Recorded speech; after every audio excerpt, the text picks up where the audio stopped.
嗨，大家好，我是 Vivian， 每天为大家带来最新、最前沿的人工智能动态和深度解读。就让我们开始今天的 AI 热点吧。1. Figma 发布了一系列基于人工智能的全新工具，用于创建网站、应用和营销素材。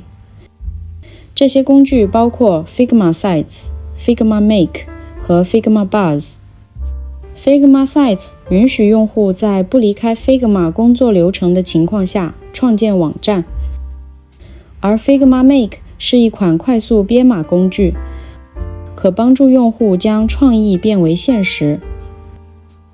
Figma Buzz 是一个协作设计空间，可帮助团队构建品牌素材。这些工具旨在简化设计流程，使其更易于用户使用。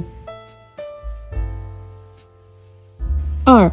Orca AI 已完成$7250万 B 轮融资，用于进一步发展其自主平台，并提升新功能。本轮融资由 Brighton Park Capital 领投，将用于巩固公司在自主航运领域的市场领先地位。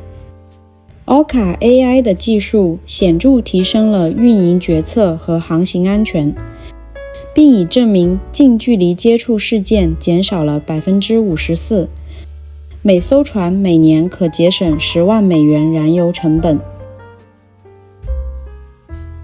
3.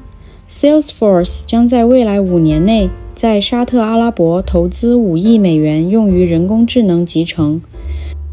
该公司正在利雅得建立地区总部，并计划在年底前招募40名新员工。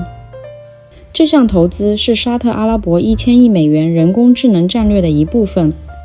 消息公布后， Salesforce 股价在盘前交易中上涨了 1.2%。 4. 百度已申请一项人工智能系统专利，该系统可将动物声音翻译成人类语言。该系统收集动物数据，包括声音和行为模式，并利用机器学习和自然语言处理技术来判断动物的情绪状态，并将其转换为人类语言。该技术目前仍处于研究阶段，但有望改善人与动物之间的沟通。百度的人工智能系统可用于开发帮助宠物与主人沟通的应用程序。该公司的目标是创建一个能够理解宠物意图并向主人提供反馈的系统。5. 谷歌正在使用其 Gemini Nano AI 模型保护 Chrome 用户免受网络诈骗的侵害。该模型在设备上运行，并提供额外的防诈骗防御措施。谷歌还为 Android 版 Chrome 推出了新的 AI 警告功能，以帮助用户识别垃圾通知。该公司计划未来将此防御功能扩展到 Android 设备和其他类型的诈骗。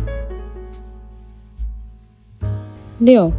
英伟达正在庆祝特朗普政府决定取消人工智能扩散规则出口管制政策。该政策限制了先进人工智能处理器向某些国家的出口。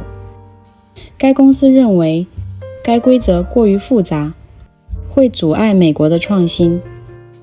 预计新政策将更加简化，并侧重于国别谈判，从而使英伟达能够继续不受限制地向欧洲出口其人工智能和高性能计算 HPC GPU。